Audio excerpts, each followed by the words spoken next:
unang guro nyo para sa araw na ito.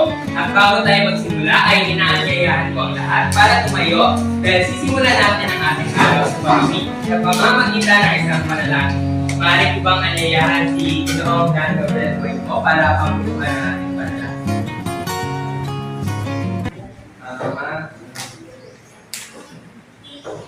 Lord, lahat po sa aming araw sa nagbigay at right lang ang tayo ng Father ng Diyos sa Simboka. Ako naman ang nabitin sa inyong araw. Amen. Maraming salamat, Ginoong Cuenco. At ngayon naman, bago kayo umupo, ay magkakaroon muna tayo ng isang warm-up o energizer na may koneksyon tungkol sa ating paksa ngayong araw. Kaya ang gagawin ninyo ay sundin nyo lamang ako. Una ay ganito. 2 beses lang po. Isa pa. 1. 2. Tapos pangatlo naman ay ganito. 2 beses lang din. At ang pangatlo ay 5. 2 beses din. At ang panghuli ay ang pag-block. 2 beses din. At uulitin natin ito ng isang pang beses. Kaya lahat. 1, 2, 3, 4, 5, 6, 7, 8, 8, 7, 6, 5, 4, 8, Isa pa. 1, 2, 3, 4, 5, 6, 7, 8, 8, 7, 6, 5, 4, 3, 2, At ngayon, gawin natin ito ng gusto.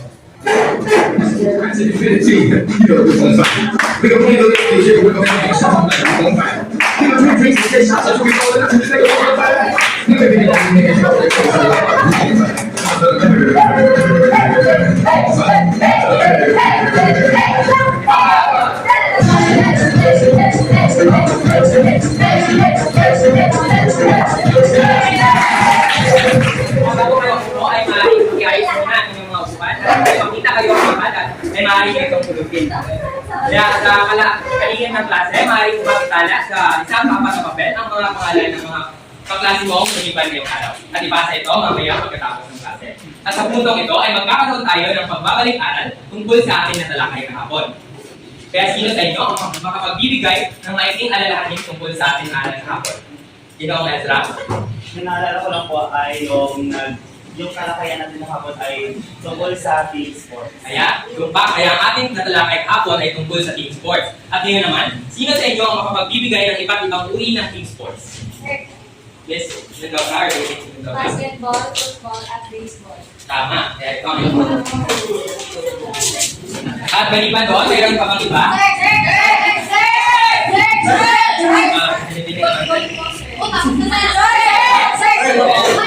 Mayroon pa ba kayong mga katanungan tungkol sa ating natalakay kahapon?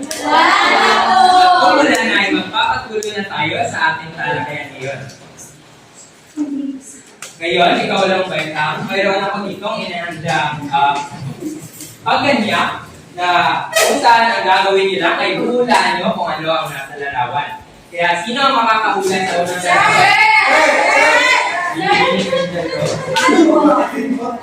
larawan? Sir!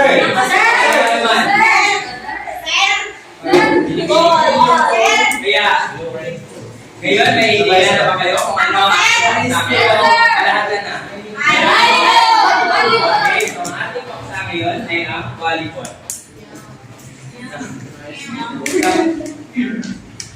Batay sa tama. So, sino sa inyo dito ang may idea or ang naglalaro ng volleyball? Okay, parang marami palang atleta dito sa silid-aralan nito at maaari ko bang aniyahan si Binibining Ibanez para ibahagi sa atin kung sino ang nag-influensya sa kanya para maglaro ng volleyball.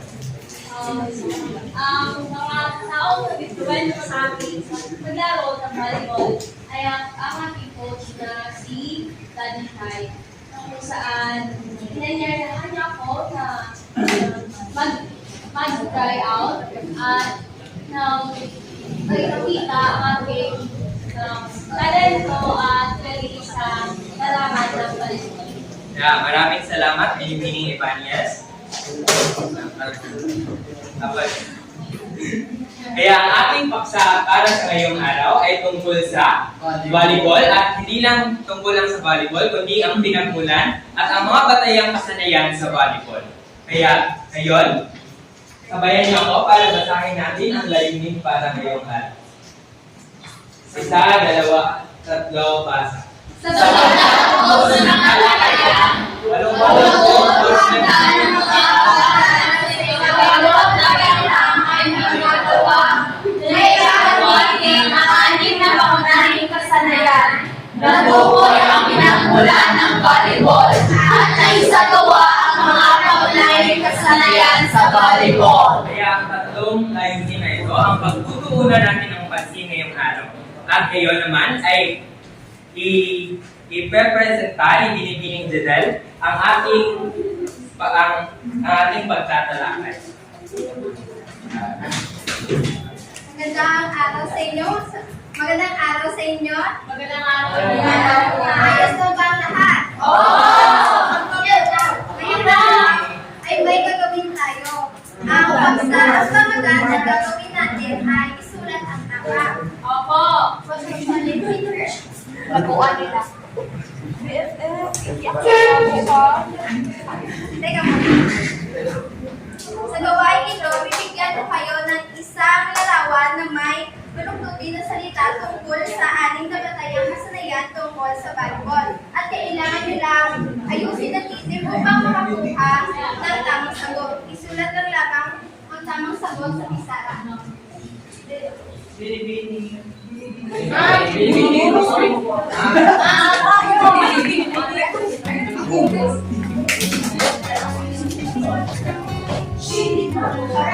Kailangan ng sulat na talaga sa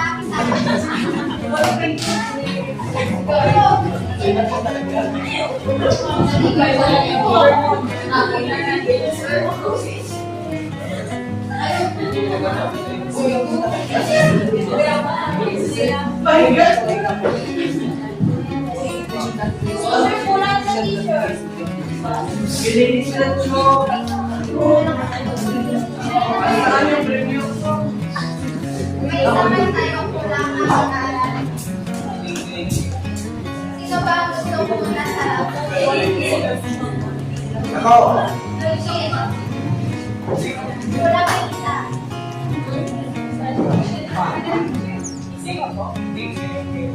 Hindi ka na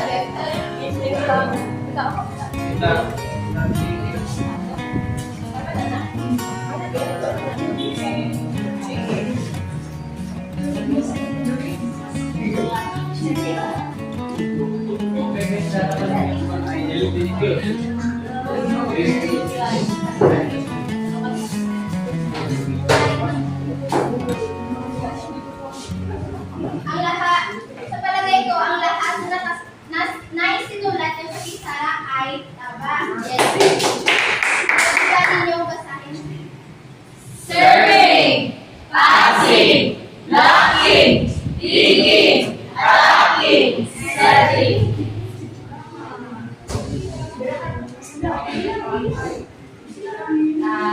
Tama. Wow! Serving lang na teacher. Sa'yo naman sa mga anak.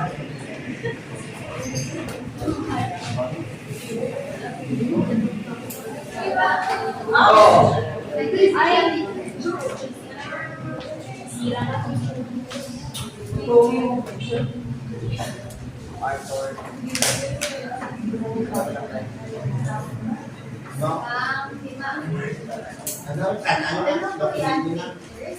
attacking.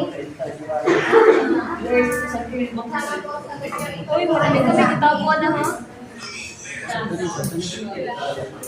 patuloy ay serving teacher. Ba't ko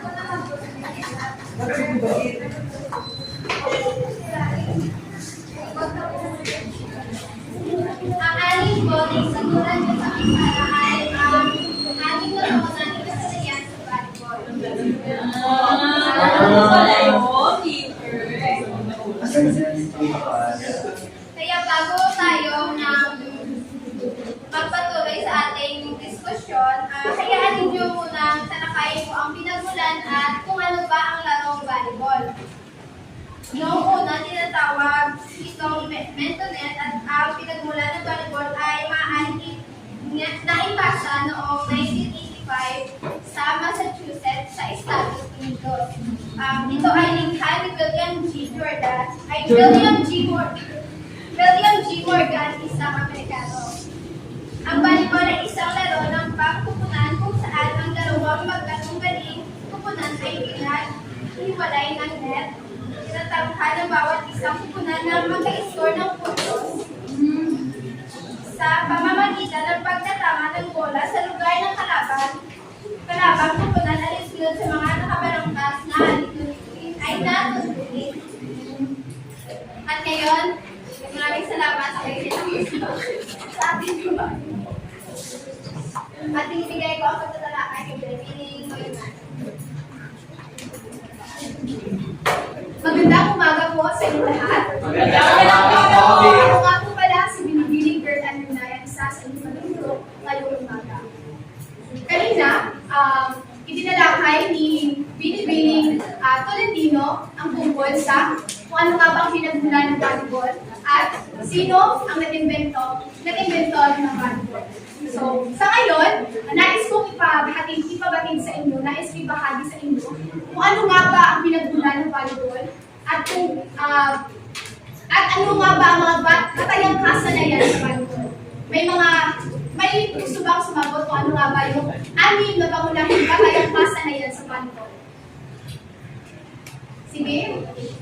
Una ko ay serving, ikalawa, passing, katatlong setting, kaapat, attacking, kalima, blocking, at ika-anim. Bigyan natin ng masigabong palakpakan. Bakit nga ba in-invento ni William G. Morgan ang volleyball?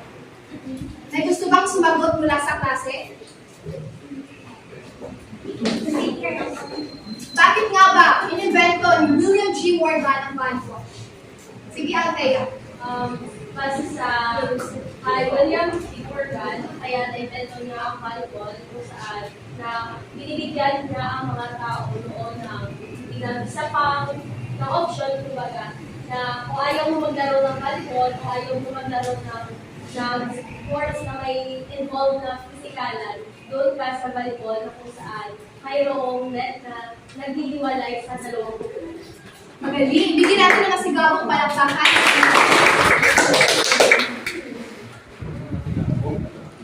At ngayon, gusto kong bigyan pa ng importansya kung ano nga ba ang pinagmula ng volleyball at ano nga ba ang anim na pangunahing batayang kasanayan sa volleyball.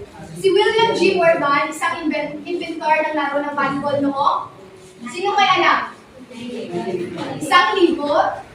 1,895 na nagmungkahi ng ideya na ang mga tao nakakaranas ng bumping o jolting ay sa basketball na labis na nakakapagod, may alternatibong physical na aktibidad na pwedeng pagpilian. At ano ngayon?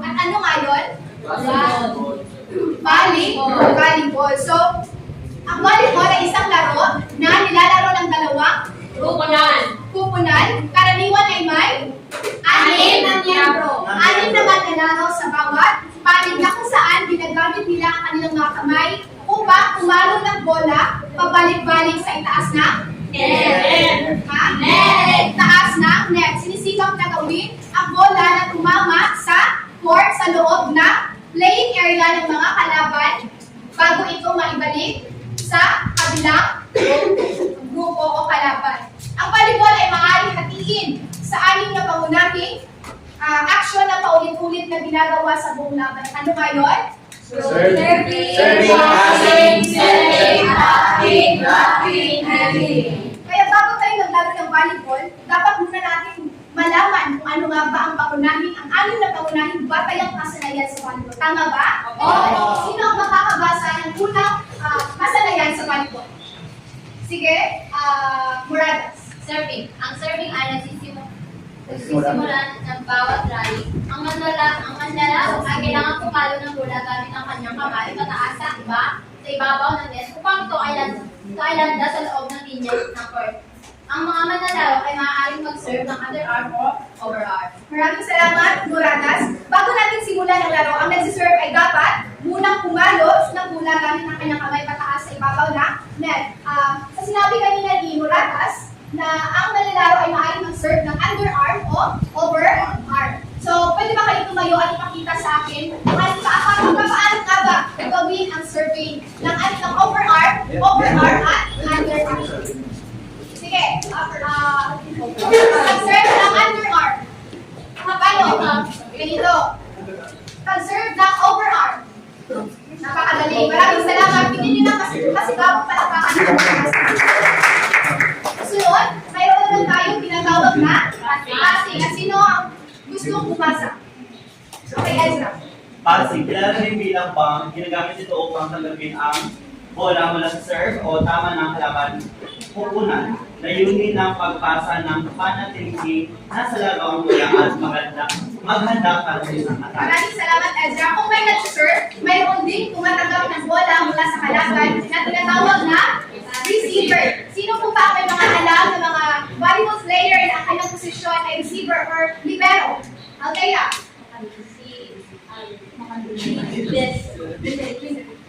Chris Isaac. Nerva.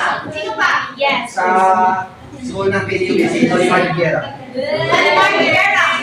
Arlene. Si Don Makatili. Don Makatili. Sino pa? Nolimar. Ponce. Sino pa? Atienza. Sino Lorenzo? Althea. Center. Ito po yung sinabi ko, kung may mag-serve, mayroon din tumatanggap ng bola mula sa kalaban na tinatawag na receiver o anong isang term ng receiver? Libero. At ngayon, ipagpapatuloy ni Silly Marie Divilla ang setting at aking namin. Magandang umaga, mag-aaral sa Kawalong Baita. Magandang umaga po! Salamat sa magbalikbati sa akin. Ngayon, bago ako magsimula sa akin pagdidiskusyon, narito ang ikatatlong na ipahayag na yung Pinipining Noynay ang dalawa sa pangunahing kasanayan sa pag-aalaro ng volleyball. Ngayon naman, tumungo tayo sa ikatatlong kasanayan. Sino ang makakabasa sa ikatatlong kasanayan? Yes, Mr. Gumbal? Setting off or overhead passing. Ito ang pinakamalagang akang sa isang atake. Nagtataka ako maling maglalawa ang pagkakata o mag-atake. Karaniwan ito pa ang ng center na kukunan na dito ang pangalawang akbang sa pagkakasunod-sunod ng pagpapasa at set. Salamat. Kung meron tayong tinatawag na serving, passing, meron din tayong tinatawag na setting. Ang setting ang pinaka-importante ay tungkulin ng bawat ng isang manlalaro sa paglalaro ng volleyball. Nakasalalay sa isang manlalaro na ang kanyang tungkulin ay bilang setter kung paano niya ito ipapasa upang mapunta sa taga-atake. Ngayon naman, paano natin ginagawa ang pag-set? Sino ang makakapagbigay halimbawa dito sa harapan kung paano gawin ang Si pag-set? Althea po. Ay, alam ko niya na Dahil sa isang atleta. Para maging maayos ang pagpasa ng bola sa iyong spiker, kailangan ang iyong kamay ay nakataas at yung bawal na yung ulo.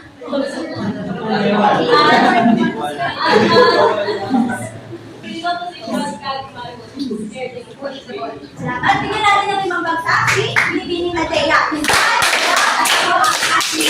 Ngayon, pumunta naman tayo sa atake. Pwede na bang babasa lahat ng hulugan ng atake? Oo! Dalawa, tatlo, basa!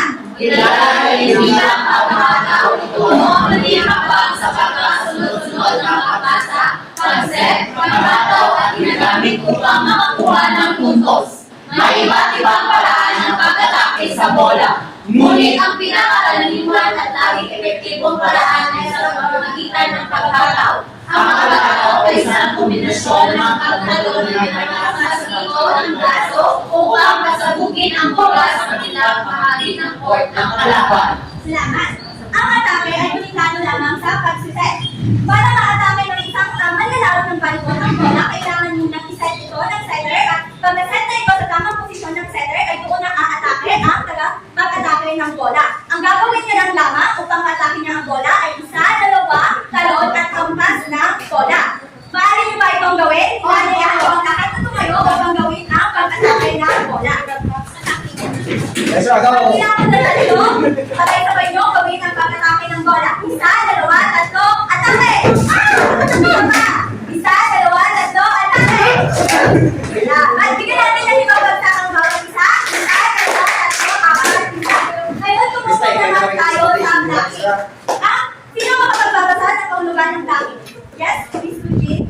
pagdaka isang defensibong kasanayan na ginagamit upang pigilan ang atake ng kalabang kupunan at maaari rin itong gamitin upang hindi makascore ng goal.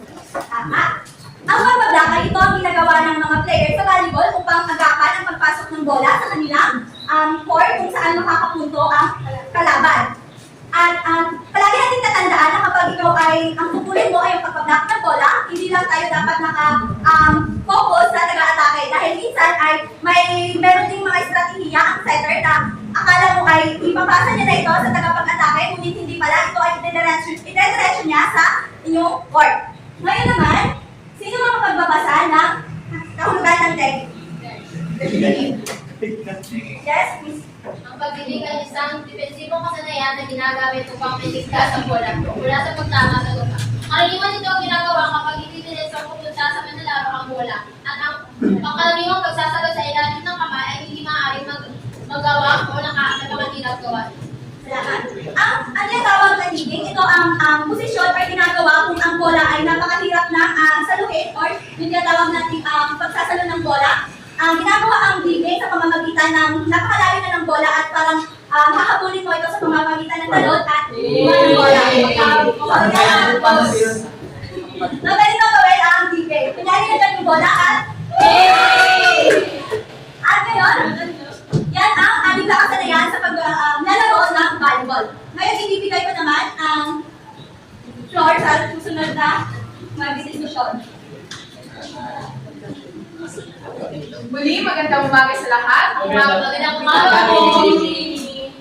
Ako nga po pala si Hanami Baez, ang inyong guro ngayong umaga. At ngayon, aking pagpapatuloy ang mga diskusyon na inilahan ng aking kapag-guro. Sa ngayon, alam niyo na kung ano ang volleyball at ang limang kasangkapan sa volleyball. May mga katanungan akong itatanong sa inyo at kapag kayo ay gusto sumagot, pwede nyo lang itaas sa inyong kamay at kayo ay aking tatawagin at kung makakuha kayo ng tamang sagot, may mga premyong nakaantay sa inyo. Maliwanag ba? Oo!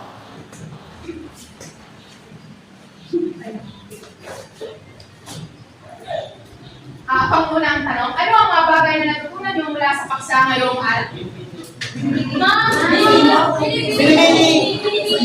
Yes, Ang mga bagay na natutunan ko ngayon sa pagsapaksa na ito ay ang mga kasanayan sa volleyball. Ang ating ano ang ating kasanayan? Maraming salamat. Pangalawang tanong, sino ang nag-invento ng volleyball? Ano kayo sumagot? Sabi na generation na Tama. Mabuti. Maaari niyo kunin ang mga premyo niyo maya-maya. Ano ang katanungan? Saan William Jordan nag-invento ang volleyball? Jordy? Kasama sa Johnson. Tama. Pang-apat na katanungan, anong taon inimbento ang volleyball? Arthur? 1,800 Magaling. At ang panghuling katanungan, ano muli ang anim na batayang kasanayan sa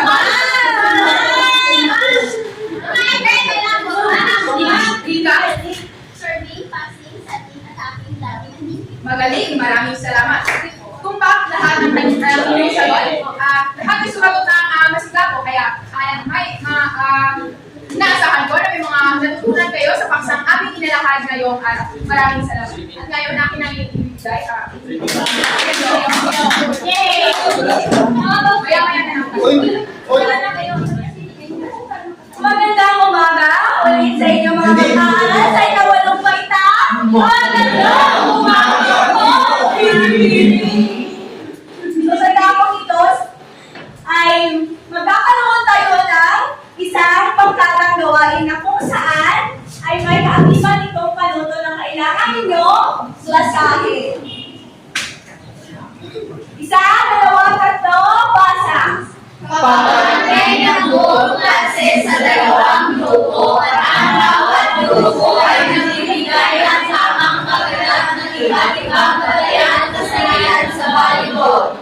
Pilihan lamang ng 10 minuto upang maganda ang plano upang maayos ang mga kasanayang ito.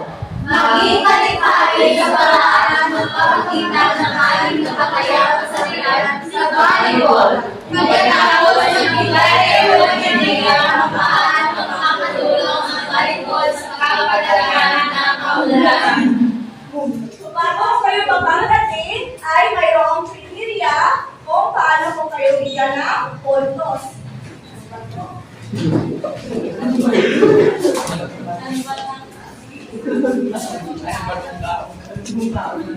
Pasayaman natin ang kriteria. Pagpapalagay, walang buhagan. Kausayan ng ideya, 25 bahagay. Tamang pagganap, 25 bahagay. Disiplina,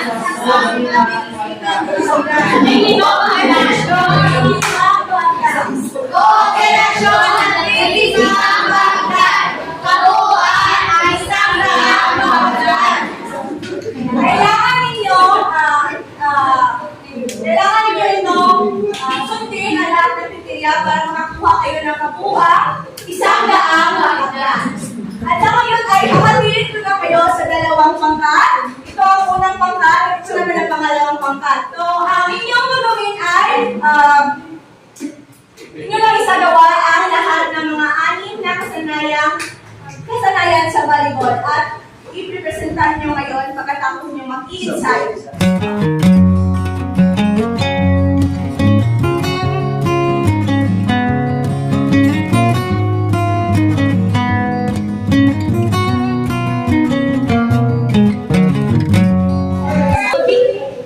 Tapos na po mag-ensayo ang dalawang grupo?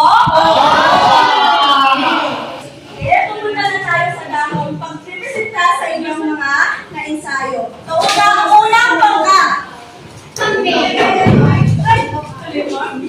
Galingan niyo mag-aaral po. Papa! Dito ka lang din.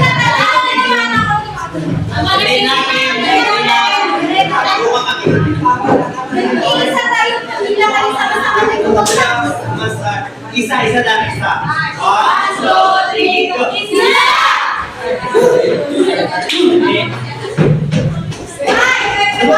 We're very excited to do that.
6 na kasanayan sa volleyball. Watch this.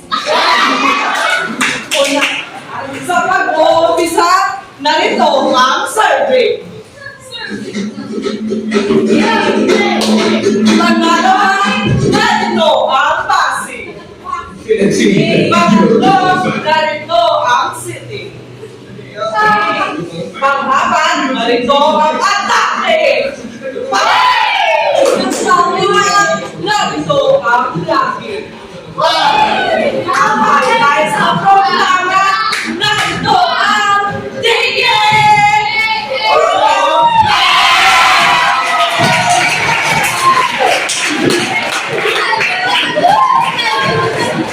Napakahusay naman po na ikalawang baka. Siyempre, kami na. Bigyan natin sila ng 10 paksa!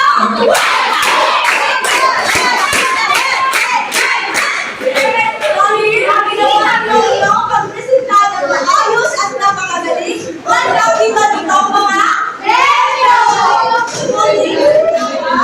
Wala.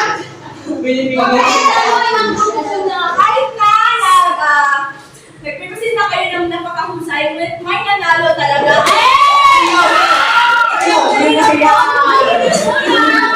Mga anak, ay meron ako sa lahat.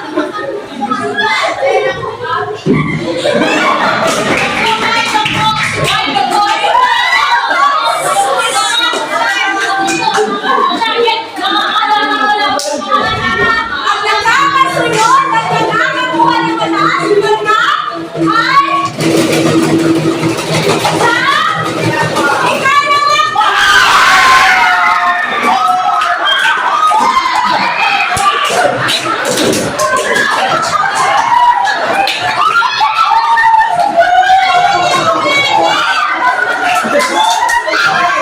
Reflection, mga reflection.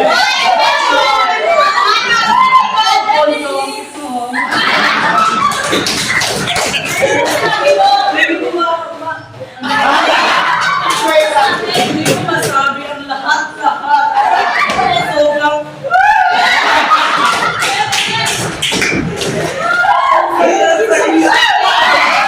Maraming salamat, Bini-Bini.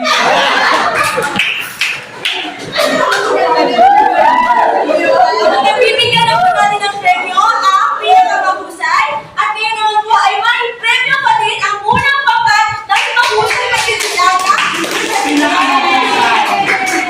Dahil kami ay pinakamahusay. Dahil kami ay mahalaga. Mga maharlika. Mahimik na po mga anak. Sa ngayon, alam ko, marami na yung kaalaman tungkol sa ating tubiko, tungkol sa ating paksa ngayong araw, na tungkol sa volleyball at ang anim na kasanayan sa volleyball. Ngayon ay magkakaroon tayo ng pagtataya. Bago natin sisimulan ang ating pagtataya, ay may maganda akong balita at may hindi masyadong magandang balita. Ano ba gusto nyo ang unang sabi pang maganda o ang hindi masyadong maganda? Maganda? So, ang magandang balita ay may libre kayo isang kapat na papel para inyong sasagot. Asa lang mo sa likuran. At ang hindi masyadong magandang balita ay sasagutan na lang ito sa loob ng 2 minuto. Mga anak, maaari mo bang basahin ang panuto ng ating pagtataya? Basahin ng mabuti ang mga tanong at piliin ang pinakataas ang sagot ng mga pagkakaya. Isulat ito sa isang kapakan ng papel. Sino ba? Ay, sagot sa unang Ezra. Basahin at Ano ang maunahing layunin ng paglalaro ng volleyball?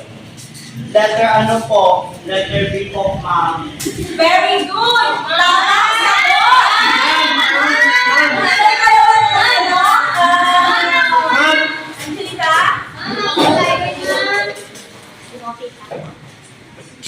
Ilang buwan na laro ang karaniwang nasa panig ng isang pupunan sa volleyball?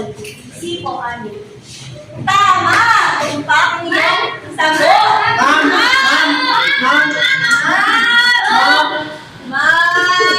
Jing?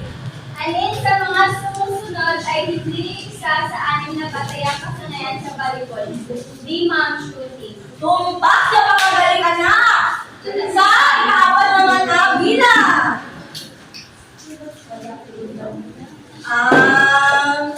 Christine, Andresa? tawag sa aksyon ng pagsakot ng bola ng may lakas pataas sa net patungo sa court ng kalaban? A. Attack. Very good! Tamang sagot! At sa panghuling bilang, Kayla, sa volleyball, ano ang layunin ng blocking? B. Ma'am, pagsasalo at pagtataboy ng binabato na bola sa net. Napakagaling naman po ng aking mga anak! Nakuha niyo ang mga tamang sagot. Sino lang nakakuha ng 5 punto? Napakahusay naman! At sa ngayon ay ipasa niyo ang inyong mga papel sa harapan. Ito po, binibini. Ito po, napakatalino naman ng aking mga anak.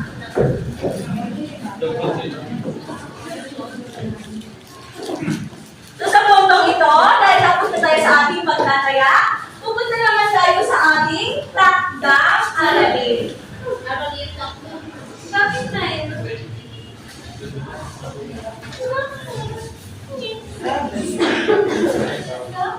Mga anak, maaari niyo bang basahin ang ating panuto sa takdang aralin? Gumanap at pagkala ng listahan ng iba't ibang kasangkapan na ginagamit sa volleyball. Ilarawan ang kanilang layunin at kung paano sila ginagamit sa sport. At ipakita ang iyong mga nagkasal sa isang kalahating papel. Ngayong araw ay nagtatapos na ang ating talakayan. Ngunit bago natin tapusin ito, ay bibigyan ko muna ng premyo ang sumagot sa ating pagtataya. Sino ba? Ang pagtataya ay ito. Sige. Ako.